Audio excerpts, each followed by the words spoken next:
Hello there, my name is Jordan Leroy Hansen, also known as LeDev, and welcome to the Brewing Labs. Now, before we get started, I do want to actually feature a content creator that I actually was the main inspiration for this deck, which is Maciel. His usual content is he likes to do what's called the Jank Brew Off, essentially on Mondays and such. You can actually go to his stream. I'll provide a link to his Twitch stream below. And essentially, he provides a variety of content creators the ability to pretty much brew and also duel against him and such. Play the more jankier brews, the ones that are really tricky to play on ladder, stuff like that. Anyway, so I just wanted to feature him real quick. He's actually a pretty cool guy, so I would say give him a shot. Anyway, he was kind of having a little bit of an off day, so I decided to brew a deck that kind of cheered him up, and mostly this deck that I crafted, pun intended, was Dalico's Crafter of Wonders Artifact Equipment Matters Synergy deck.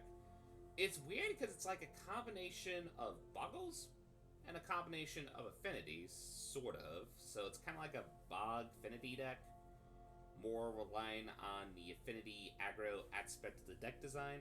But anyway, the main card we're brewing around is technically Dalico's Crafter of Wonders.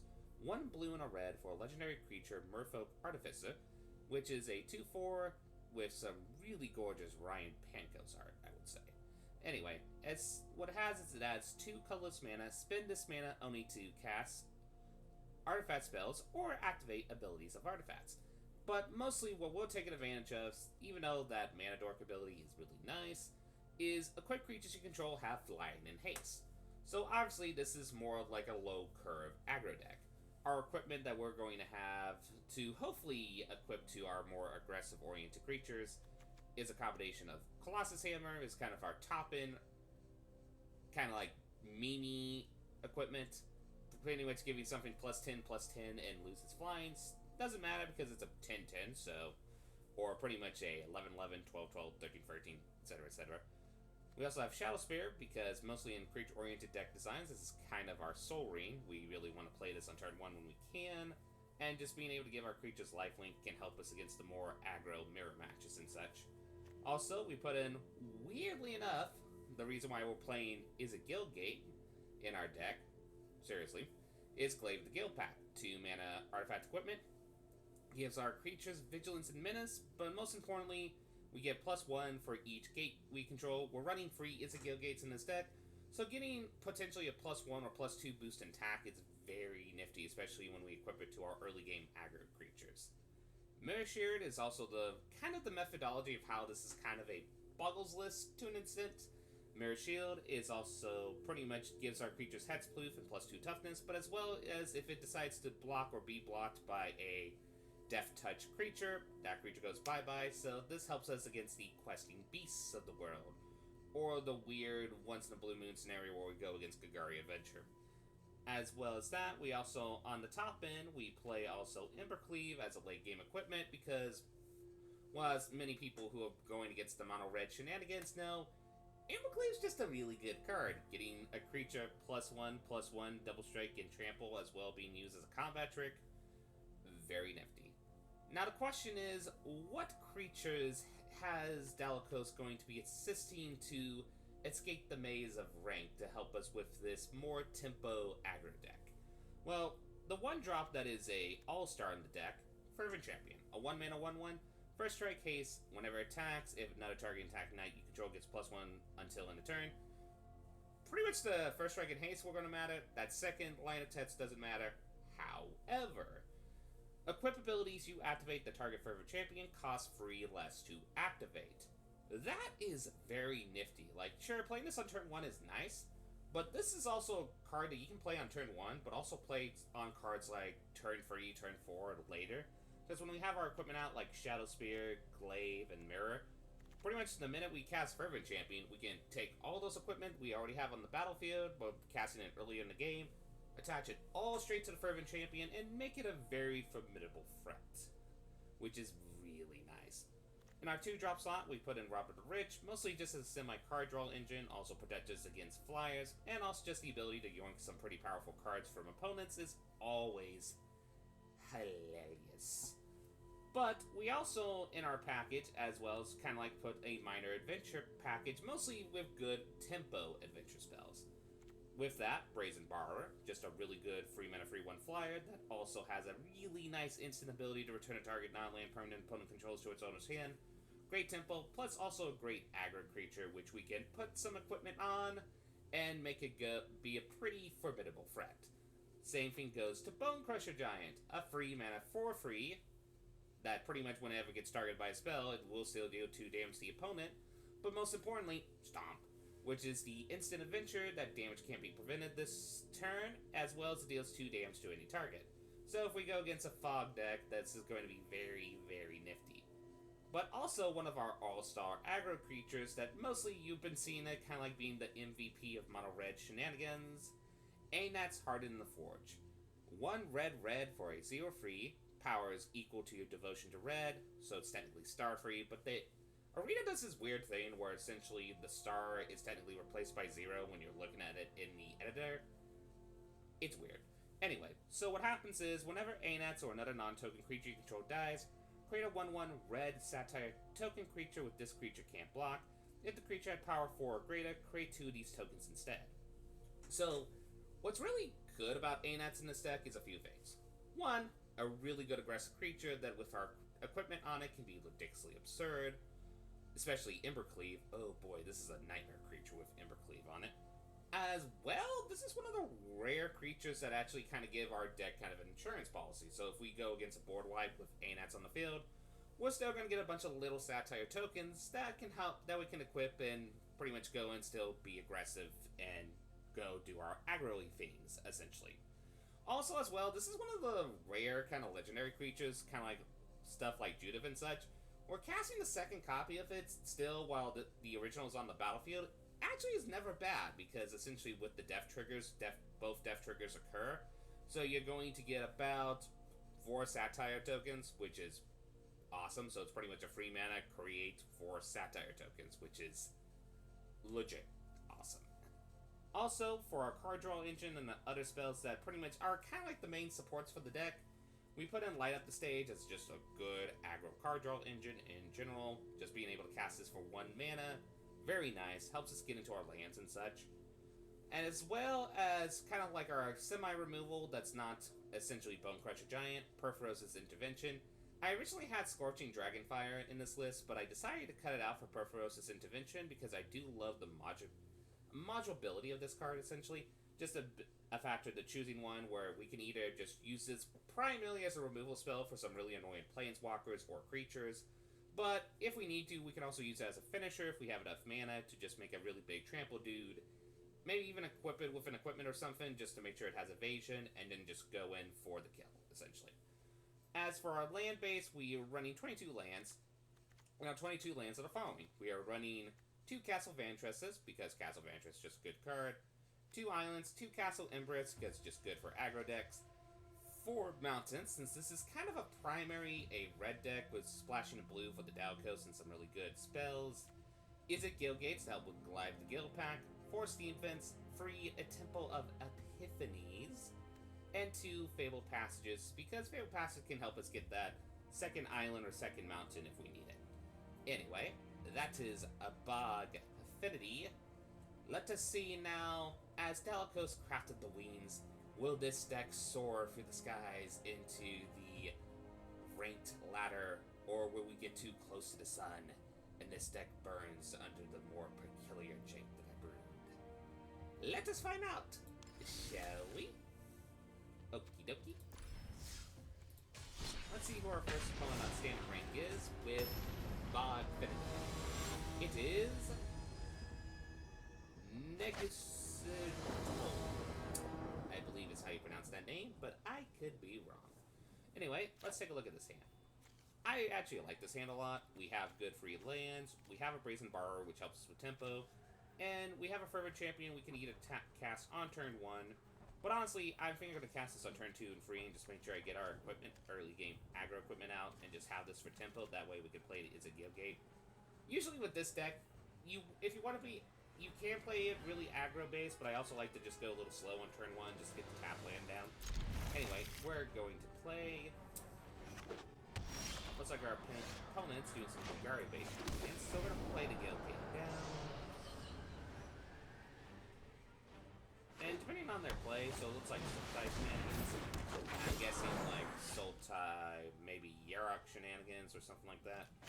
So what I think I'm gonna do here is get down the Mirror Shield. Just in case that they are playing stuff like Fodder Erasure or stuff like that. But knowing this deck, they're force using. So they're going to ramp, they probably play stuff like Risen Yarok, and then do stuff like pretty much steal spells, which that's why I kind of wanted to get the Mirror Shield out. That way then once we cast our stuff, then it doesn't get stolen. So what I'm going to do is play typical Bogfinity, see what we got on top. Do we need another land? At the moment, so we're going to throw that on the bottom. Now, we got choices here. We could technically just play out the Glaive of the Guild Pack just to get it out so that we can do a good Fervent Champion turn. But what I'm going to do here is actually... One thing you got to know with this deck is try to figure out how much you can get tempo, because we know that they're playing ramp, so they're probably going to play something big. So, we're going to go with the tempo here and being able to bounce back whatever they're going to ramp into with Brazen Borrower, more or less. And then we can go into tempo turn and cast into the Glaive of the Guild Pack. Yeah, how am I not surprised? Glaive with the Guild Pack, and then Fervent Champion, and attach all of our equipment to it. So, yeah. Together, we will prevail. Yep, non-land permanent. So the only thing we can bounce is this, so we're gonna do that. Be wary of the They ground make you their walk swamp on. into a aggressive creature. Attack us in the face. Ooh, Anats. Anats is really tempting to cast here.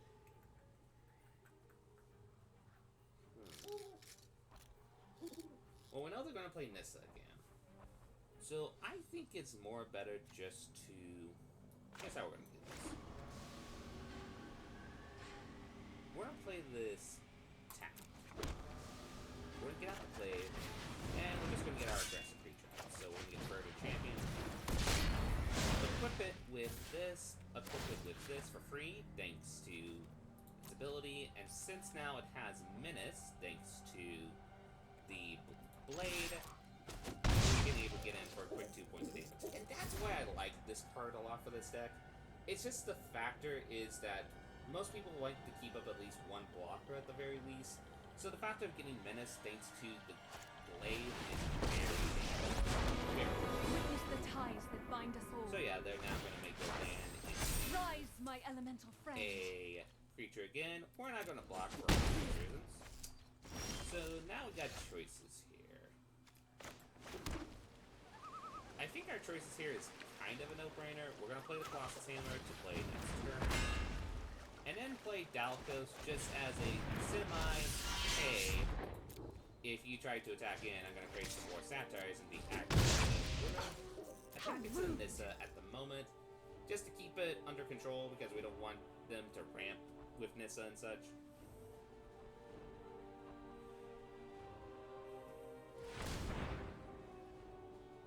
Though the problem is they're probably going to be ramping into either a big Hydra creature or yeah, Liliana is kind of her main weakness in this deck. But on the bright side, like I said, the main reason why we have Anet is because, well, sure, they're going to draw some cards, but we're going to make some satires. Which then we can equip with, like, the Glaive or the Mirror Sheard if we want to. But, honestly...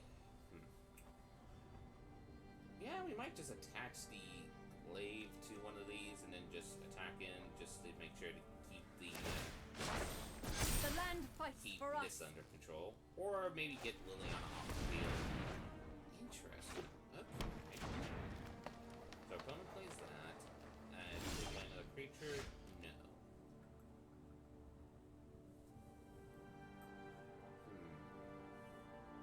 I think we do have to get rid of Liliana ASAP, so I might just attach the Glaive to the Satire just so that we can deal 2 damage to that.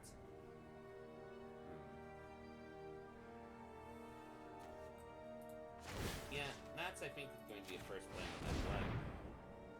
And what we can do here is the following. We can either just attack in and then just attack in with the satire into the face. That way we have the spectacle trigger for light up the stage. Which that might be the best play at the moment. Yeah, I think that's play. So what we're going to do is deal 2 damage to Liliana here and deal 1 damage to the opponent. We're going to cast Light Up the Stage. Hit our land. And then we can also equip the satire with shield, which actually I think that's a good idea. Yes, technically it can't block, unfortunately, but it still helps us to keep it safe, especially with Embercleave coming out. Even though our opponent knows Embercleave is coming out, so... So yeah, chances are they're probably going to ramp into either big Hydrate Graces or something like that. I have to make a logical guess. I smell Hydrate Graces.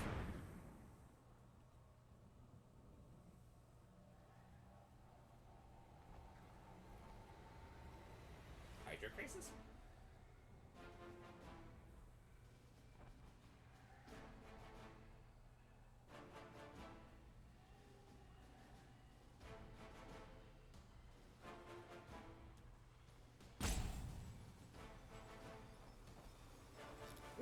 The best part, though, with this... Okay, the best part is each type of like run skill spells, like mass manipulation, or like agent treachery. So the factor is that we have temporary hexproof helps out a lot. Okay, so they put Earl in the graveyard. Lucky enough, this has Menace, so we don't really mind that they have 11-11, even though 11-11 is going to be hard to deal with. So what we're going to do is attack into the base here to make Embercleave go down.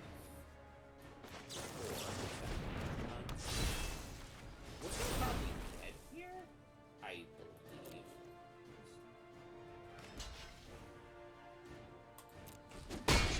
Do not underestimate my fortitude. Yeah, I think we're still dead here because the thing is they still have free. We can't block with Embercleave, unfortunately, so they have 11. I'm pretty sure unless they decide not to attack in, we're dead, but let's see if they decide to attack all in. Yeah, that Liliana was kind of the arrow to the knee of this deck. Any Edict type of effects is kind of like this, or massive board wipe effects is kind of the main weakness of the deck, while we do have A-Nets as just a good, essentially, gauge to help us protect against board wipes. When they're Edict-like effects, they kind of hurt, especially with Liliana being able to give incremental value with zombie tokens and such, so... Yeah, and also Nissa.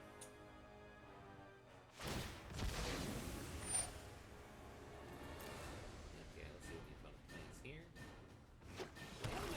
Yeah, they're probably going to play their Uro out, if I have to make a guess.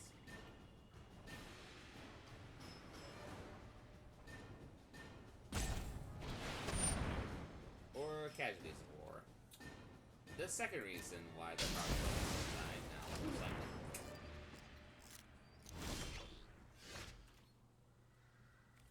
That's weird. The opponent actually got lethal there. I don't know if they're trolling us. They probably are.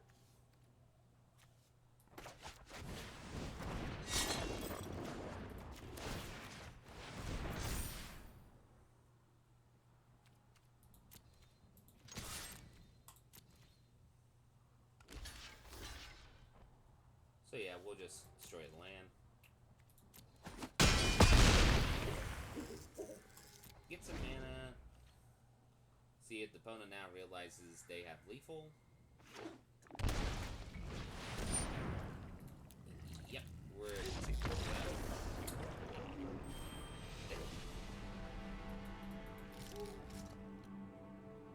Okay, first round with Bogfinity Affinity. Really tricky against ramp, especially when they with Nissa, so that's kind of one of our deck's weaknesses. So let's try it against another match. We're gonna get going against Jesus. Okay, so we have 2 slow guild gates, but we do have some good tempo with Bone Crusher Giant that we can keep on turn 2. Mirror Shear as a 2-of is going to be interesting, but let's give it a shot.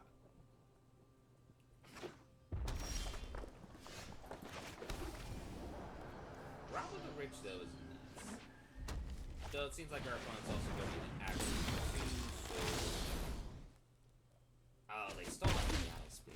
Ah! Well, then that we're definitely going to destroy this so they can't catch it. Just hope they don't have a second Rob of the Rich in hand. Free to... Okay. This actually has a sideboard. I'll show the sideboard at the end of the video, but this is just a really good aggro-based creature, so we're gonna play another go down. And we could even play... I think we're gonna play out the Mirror Shield first. That way then we could just tempo with Fervent Champion and Robber and the Rich. Or we can even just get a second Mirror Shield out and then make this a really, really big Black Tentacle creature. Oh, there's... That can be scary. That might actually change our game plan here. So, we're also gonna get this. Get a second red.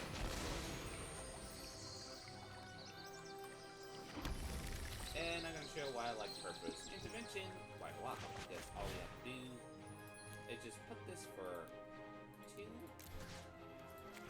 And for free mana, deal with mana. So they are going to get a Satire out of it, but I would rather them just have a 1 Satire than a Nat, which... So we're going to equip this. We're going to swing in. We got Spectacle online at the moment, but we'll see what they play. At least dealt with 1 ANAT, so let's hope they don't have a second. Okay, they play their own Fervent Champion. They can attack in. Problem is now we do have them where they can have access to an Ember Cleave if they have it in hand, because they're attacking 4 creatures.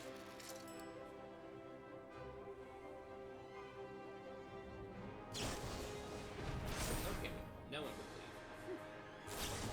But still a aggro turn here. So the play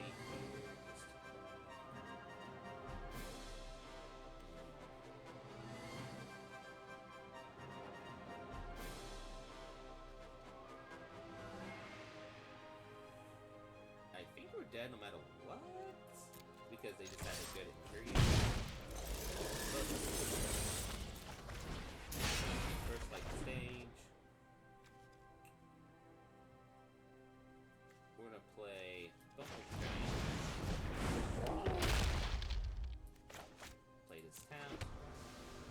And we're gonna concede because, yeah, layer 4 was wide enough no matter what. That's why ANAT's such a good card, because just getting those really... That's why we have it as a 4 in the deck, because just getting those 1/1s in aggro-based deck design is perfect. Anyway, so far 0-2. We're probably going to play 2 more matches, and then we're going to see what our results are.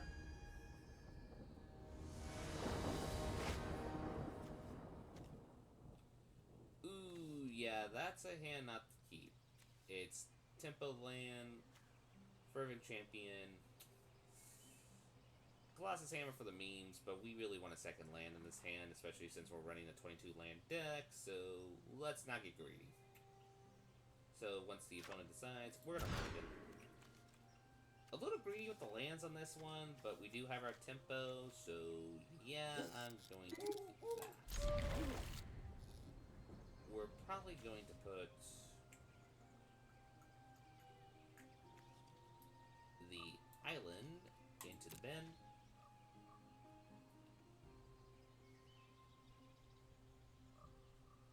Since we already got our blue mana source from Steam Vents and Tempo, so it looks like our opponent could be playing a variety of things. They could be playing, looks like Monster. So yeah, I think this is where it's one of the rare times we're playing a turn 1 Fervent Champion. Good, because they can try to block with it, but the problem is the first strike helps us a lot. So I'm guessing Orzhov Light Beam Matter shenanigans, which means they're probably going to have an Ajani Pride Mate or stuff like that. So with that, I'm going to play Castle Emperor, just give the guys that we're playing kind of like mono red aggro, when we're not technically. But most mostly that's just because then we have stops when they try to play their inevitable Johnny Primate or stuff like that. So they're going to get the life gain from this one and just battlefield. So what I'm going to do is heal 2 damage for you. That way they don't get the life gain synergy. And honestly, I think what we're going to do here is play Steam Games. We're going to deal technically 4 damage to Bloodthirst and Aspirin. Swing in for 1.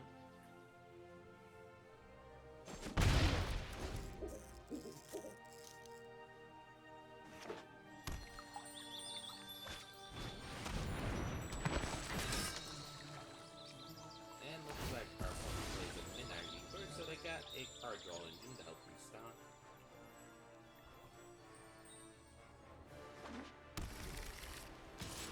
That's actually not bad for us. So what we're gonna do is play our tempo, scry into something, and that's gonna keep on top. We're gonna play our Delta sound. Pass the turn to our opponent. Keep Perfect Champion as a blocker at the current moment to block the Vampire of the Dire Moon, since that is their current only way to go kind of like get the life gain matter synergies, at least from what's in play at the moment. Okay, there's the second one. Do they have like a Cruel Celebrant or something? Oh, Forever Gun. Okay. It's kind of interesting to see some of this actually run that so they can get their key pieces, stuff like that. It'd be interesting to see if they decide not to go into attack. We don't mind. That way, then we can play the It's a Guild Gate, get a next out,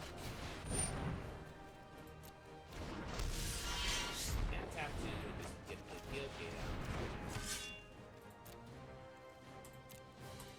Pass turn to our opponent. So even if they play their Aspirant here, which they probably are, we're still going to have potentially one of these creatures become an aggressive flyer, thanks to our old friend Galacos here.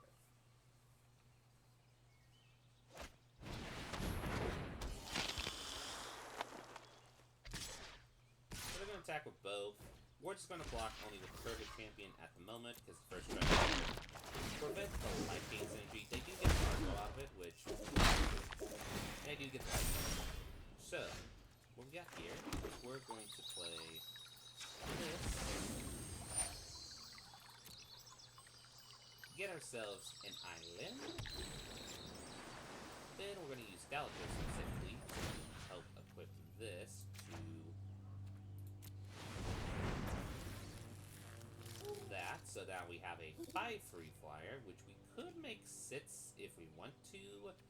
But I think I'd rather do this the old... let's see, do we have enough? Nah. So yeah, we're going to do the old-fashioned way by just using our Bone Crusher Giant to up the devotion just a little bit more. So then now we're going to attack it with 6. Make our opponent go down to 14.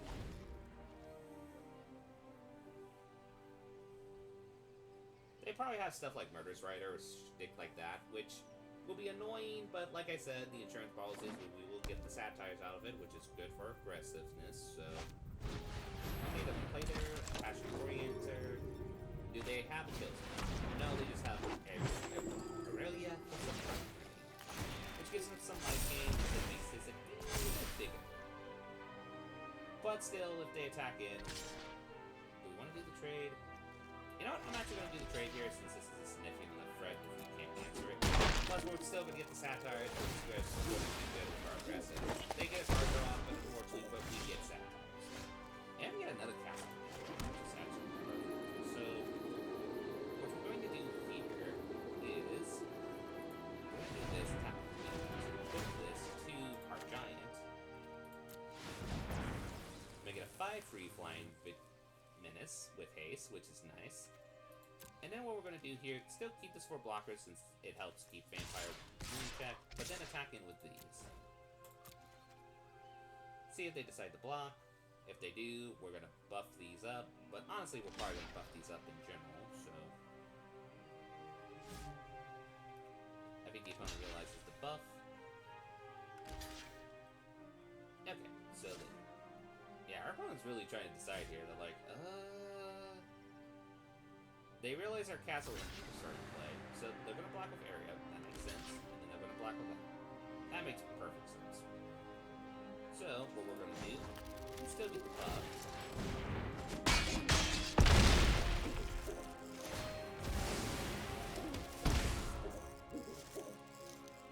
And pass it into our opponent.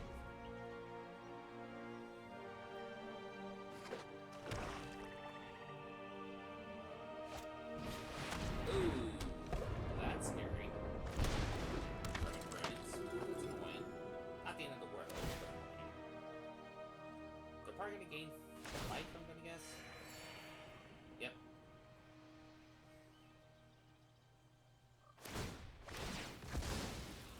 Interesting sacrifice of the Midnight Reaper.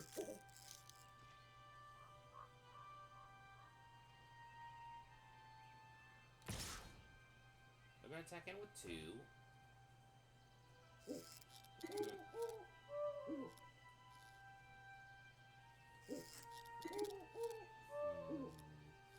I'm just gonna take the 2 because I feel like they're trying to learn me combat trick.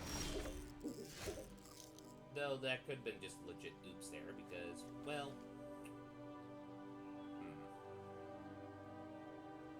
but yeah, pretty much this is just the old moment where we're gonna swing in with everything. See how they block? They decide to block the Dalicos.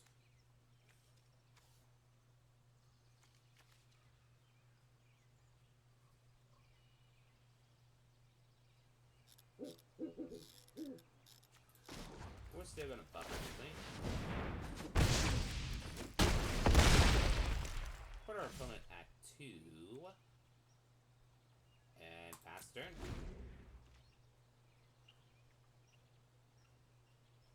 Dude, we gotta win with this deck.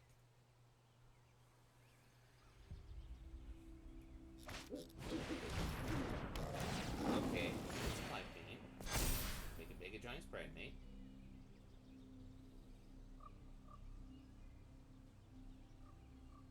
Well, big. Oh! Woo! Yes, we gotta win with Dalicos. So, 1 win to allow us at the moment. Do we have enough time for 1 more? Unfortunately not. I thought we were just going to go against aggro, so that's why I said 2, but I think that's enough at the moment. Anyway, that is Bogfinity. So for the sideboard for this list specifically, I decided to put in 2 Africus, free Hypnotic Sprite just because good counter magic plus gives an aggressive flyer, 2 Negates, 2 Scorching Dragonfire, free Phoenix of Ash so just in case we need to be more aggressive in the best 2 of, and Foss's Intervention, which I like, even though I don't like it main board, since getting the second blue is always a little tricky with this deck. But just getting the Temple with either being counter magic or being able to tutor for specific cards is really nice, or dig for specific cards. Anyway, before I go though, I do want to actually feature one more creator that I wanted to say thanks to. It's Matt's Mates Magic. He's actually a really cool YouTuber as well as a Twitch streamer that makes some very nice kind of like 3D modeling. He does a lot of 3D printing. I got it actually right here. Since I submitted a deck for him and such, he actually created this cool little kind of like Pharaoh's Beyond Death set logo 3D model, which is awesome. Let me put it up close actually. Really good design. Like, it's really cool. He also made one for Throne of Eldraine for me, which is awesome since I submitted a deck for him for that. So I would say I'm going to post a link to his content down below as well.